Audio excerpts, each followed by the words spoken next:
ازيكم؟ معكم أدري. حلقة جديدة بعد نهاية اليوم الأول للجولة 22 يا صديقي. 22 رقم أبو تريكة، حبيبنا وحبيب ملايين ولا يوم من أيامه. وشوفوا حلقة الأهلي والنبي بس عشان إيه. المهم نرجع للفانسي تاني. طيب طمني عليك يا صديقي، عملت إيه بعد اليوم الأول؟ مبسوط زي حالتي؟ يعني مستمتع باليوم زي حالتي؟ أكيد أنت عامل حاجة كويسة. أنا عن نفسي مش عامل حاجة كويسة ومستمتع برضو، الحمد لله الحمد لله. عندنا حاجة تانية، احنا جايين نهزر ونضحك مع بعضينا. طيب طمني عليك، جبت ايه؟ عملت ايه؟ مين كان كابتن الجولة بتاعك؟ اللي انا في رأيي اكيد خزوقك لو لو لعب. يعني لو صلاح انت اتخزوقت، لو ايزاك انت اتخزوقت، لو جوردن انت اتخزوقت، لو مين؟ يعني ما عنديش حد تاني ممكن اقوله من الاساسيين اللي لعبوا النهارده ما يخزوقكش غير كده. يبقى انت تمام وفل وشمعة منورة.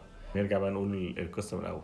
اتمنى يا صديقي لو انت لسه بتتفرج معايا اول مره تعمل لايك وشير وسبسكرايب، تفعل الجرس يجيلك كل جديد. لو بتتفرج على اليوتيوب، لو بتتفرج على التيك توك تعمل لايك وريبوست وفولو وريبوست الحلقه عشان توصل اكبر عدد من الناس. وما تنسوش تابعوني على منصه اكس تويتر سابقا. طيب نبتدي الحلقه نقول بسم الله الرحمن الرحيم، نشوف ماتشات النهارده حصلت ايه واوريكم فرقتي عملت ايه الانجاز العالمي اللي انا فيه. يلا بينا يا صديقي. هيحسسونا يا رب، هيحسسونا يا رب.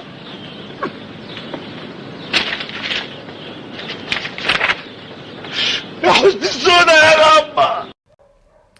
البداية مع ماتش نيوكاسل وبورنموث. الناس اللي مكابتنة إيزاك لا عزاء ليكم في هذا اليوم الجميل. طبعا بورنموث عملت الجلاشة مع نيوكاسل إزاي ما تسألنيش. نيوكاسل شالت على أرضها 4-1.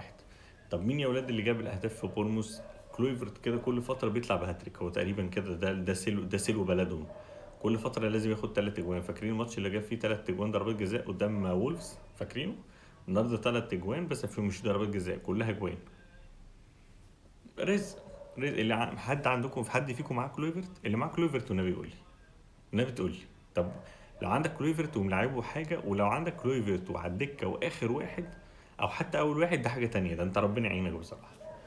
فنيوكاسل خدت علينا. طب فين ايزاك؟ مفيش. طب فين جوردون؟ مفيش. طب فين ميرفي؟ مفيش. طب فين اي حد في نيوكاسل؟ بلح. مفيش. الحمد لله. عندي مين من نيوكاسل؟ عندي ايزاك ومش مكابتنه، عمل جاب لي 2 بوينت. عندي جوردون مش مكابتنه جاب لي 2 بوينت. وعندي لويس هال اللي عمل اسيست، والحمد لله الحمد لله الحمد لله. بالاجوان اللي دخل فيه طالع لي ب3 بوينت او 4، طالع لي ب4 بوينت تقريبا. وطبيعي ملوش اي بونص بوينت، فكويس ان هو طلع لي بال4 بوينت الحمد لله. نيجي الماتش التاني، برينتفورد قدام ليفربول. ماتش كان مقفول بلوك قدام ليفربول. محمد صلاح طبعا ما عرفش يعمل اي حاجه. جابكو ما عرفش يعمل حاجه. مين تاني؟ لويس دياز ما عملش اي حاجه. سوبر سلاي ما عملش حاجه. ف ايه مين اللي عمل بقى؟ مين اللي عمل؟ نونيز. فاكرين نونيز؟ الحاج نونيز، البركه نونيز اللي الناس كلها النهارده عمل. مين بقى جاب له اسيست؟ يعني واحد من الناس اللي جابوا له اسيست مين؟ ترينت الكسندر ارنولد اللي انا مشيته -4. بوم. بوم في وشي كده، يعني ضربت في وشي. الكسندر ارنولد انا مشيته -4 وجبت كانوتيه. بصراحه كانوتيه عندي موجود بصراحه وجاب كلين شيت، بس هو على الدكه برضه الحمد لله الحمد لله يعني. قدر الله ما شاء فعل. فيعني انا ده انتوا لسه اصبروا بس لما تشوفوا البوينتس بتاعتي. ف نونيز اللي عمل الليله كلها. تيجي الماتش اللي بعد كده فولهام قدام ليستر سيتي. فولهام كسبت 2-0 وكالمعتاد يعني خامينيز بيكافئ ملاكه ان هو ما بيعملش اي حاجه وبيخرج والدنيا معاه حلوه وجميله. وروبرتسون بيكافئ ملاكه ان هو بياخد بونس بوينت مع كلين شيت فهيوصل ل 8 بوينت، فالدنيا معاه حلوه وجميله. ومعايا روبرتسون زي ما شفتوا الماتش اللي فات، بس الحمد لله الحمد لله هو برده على الدكه هو كمان. فكده عندي 2 على الدكه، عندي كانوتي بكلين شيت ب 6 بوينت، وعندي روبرتسون على الدكه هيبقى ب 8 بوينت. فالحمد لله كده بتتكلم جايب 6 و8 14 بوينت قاعدين كده بيدفوا لي الدكه حلوه وجميله. الماتش اللي بعد كده ويست هام قدام كريستال بالاس. يا صديقي اللي معاه ماتيتا، انت جبته امتى وفكرت في ايه وانت بتلعبه؟ وهل انت معاك ماتيتا وبيلعب، ولا معاك ماتيتا وزي اخوك اللي معاك كلويفرت وقاعد على الدكه بيدفيها؟ عشان برضه هتفرق معاك كتير يعني. فاهم قصدي؟ يعني لو معاك كلويفرت وقاعد على الدكه حاجه، ولو معاك ماتيتا وقاعد على الدكه برضه نفس الحاجه يعني، نفس الاحساس. نفس احساسي كده بارنولد اللي انا بعته -4. وهجيب كام؟ احنا ارنولد 6 بوينت وهياخد 2 بونس بوينت، انت كده بتتكلم في 8 بوينت، ومعاه واحد اسيست ب3 بوينت، يعني 11 بوينت. انا بايع واحد جايب الجوله دي 11 بوينت، بايعه ماينس 4. فالحمد لله الحمد لله الحمد لله يا صديقي، اكيد انت فرحان زي ما انا فرحان بالظبط. واخيرا طبعا وست هام فرقه على الله حكايتها بعد تغيير مدير فني، بس يعني واحده واحده هيتعافوا لغايه ما يتعافوا. ما تجيبش حد منهم، يعني لحد ما يتعافوا كده ما تجيبش حد منهم، ده نصيحتي.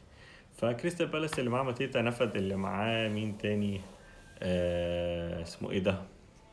اللي معاه ايزي برضو طلع باسيست، فالحمد لله احسن ما فيش.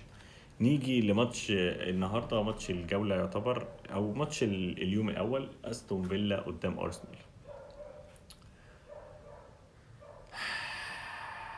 ولا عزاء لدفاع ارسنال اللي بقى بيتشخرم بصراحه يعني. احنا دفعنا خلاص كده، يعني دفاع ارسنال بالسلام. انا واحد من الناس، انا عايز ابطل تشجيع ارسنال بصراحه، يعني انا تعبت. اللي تابع معايا الفيديو اللي فات ومتابع يعني هيعرف ان انا قلت بالنسبه لارسنال افضل واحد تجيبه في الفريق دوت، انا بالنسبه لي جابرييل مارتينيلي، لو انت عايز تجيب حد من هجوم ارسنال، لان هو فعلا هو اهم واحد في الفريق. دي من وجهة نظري. معاه حاليا يعني هافرتس، احنا قلنا على الله حكايته، يا بيجي بساعات وساعات لا، والحمد لله وربنا النهارده ايه، نفخ في صورته شويه وجاب الجون التاني بتاع ارسنال. طبعا اللي معاه تروسرد ده برضو حظه حلو، هياخد بونus بوينت كويسه، وعمل 2 اسيست، فهيطلع بشويه بوينتس كويسه جدا. انت بقى طمني يا صديقي، كان عندك مين في الفريق النهارده؟ يعني مين من الفرقه بتاعتك لعب النهارده؟ وهل الكابتن بتاعك لعب النهارده ولا لسه هيلعب؟ طمني عليك. انا عن نفسي الحمد لله ما كنتش بكابتن صلاح، ما كنتش مش كابتن ايزاك، ما كنتش كابتن جوردون. الكابتن بتاعي مين؟ هو كريس وود زي ما انتوا شفتوا في الحلقه. طيب تيجي نشوف بقى انا عملت ايه النهارده واحده واحده كده، عشان ايه؟ نبي يا شيخ، نبي يا شيخ، لايك وشير وسبسكرايب وتفعل الجرس عشان يجيلك كل جديد، وعشان احس ان انا بعمل حاجه يعني ايه، افرح شويه، يعني فرحوني زي ما انا فرحان في الفانتسي كده بالظبط. يلا بينا يا صديقي. وزي ما انتم شايفين 16 بوينت، 16 بوينت والافريج 20، يعني 16 بوينت والافريج 20، والافريج هيتغير بعد نزول البونص بوينت، خدوا بالكم من اللقطه دي. طب تيجي نتفرج كده، انا عندي مين؟ عندي لويس هيل اللي جاب ال 4 بوينت، الحمد لله عمل اسيست، فطلع لي ب 4 بوينت. ولقينا لسه هيلعب، فالحمد لله هو وسيلز، وان شاء الله ان شاء الله ربنا ينفخ في سيرته ويطلعوا بكلين شيت، فيعني ما تحصرش على اللي هتشوفوه تحت. طيب جابرييل طبعا طلع لي بنقطه وجاب لي نقطه. خط النص بالمر لسه ما لعبش ومش عارفين هيلعب ولا لا. اتمنى ما يلعبش، يعني انا عن نفسي دلوقتي بقيت اتمنى ما يلعبش، عشان زيلي مكانه كانوتيل اللي قاعد ب6 بوينت على الدكه، يعني اتمنى ده يحصل. طيب ما صلاح النهارده ما عملش اي حاجه، طلع لي ب3 بوينت عشان كلين شيت، فخد واحده بوينت يعني، وملوش بونس بوينت. امبويمو طلع ب2 بوينت عشان شالوا طبعا، وملوش بونس بوينت. كوردو نفس الكلام، طلع ب2 بوينت وملوش بونس بوينت. ايزاك طلع ب2 بوينت وملوش بونس بوينت. كابكو ب2 بوينت وملوش بونس بوينت. فاضل لي كريس وود كابتن الجوله عندي. يبقى انا فاضل لي مين يا ولاد؟ عندي وود وبالمر ولقينا وسيلز. غير كده بص بقى على الدكه عندي تحت، عندي كانوتي ب6 بوينت، روجرز بوينت، روبرتسون ب6 بوينت. انا كان فاضل ان يعني عشان هتجلط، كان الحارس التاني بتاع برينتفورد يجيب سيفز ويعمل حاجات كده ويطلع لي ب6 بوينت على الاقل عشان انا اتشل. ازاي ما اعرفش، كان يعني هو لو حصلت تخيل كده هيبقى عندي 3 ستات في الدكه تحت. بس هنقول الحمد لله ان انا عندي روبرتسون اللي هيبقى ب8 بوينت بعد ال2 بونس بوينت اللي هياخدهم، وكانوتي. فاتمنى ان بالمر ما يلعبش وينزل مكانه كانوتي، الدنيا تبقى ظابطه، ان يبقى في واحد بس اللي على الدكه، انما 2 على الدكه ب6 بوينت او 6 و8 هيبقى 14 بوينت كتير. فطمني عليك يا صديقي، عملت ايه؟ على فكره انا 16 بوينت دول في 8 بوينت مخصومين بالتغييرتين بماينس 8. وملحوظه ماينس 8 دي منهم تغيير الكسندر ارنولد اللي انا بقول لك عليه، اللي هو هيجيب 11 بوينت لوحده. بس كده يا صديقي، نهايه الحلقه بتاعت النهارده. طمني عليك، جبت ايه وعملت ايه؟ يلا بينا نستنى الجوله، نهايه الجوله بكره الحد، عندنا حد ماتشات حد واثنين، فنتابع مع بعض واحده واحده. طمني عليك. لو الحلقه عجبتكم ما تنسوش تعملوا لايك شير سبسكرايب وتفعلوا الجرس عشان يجيكم كل جديد.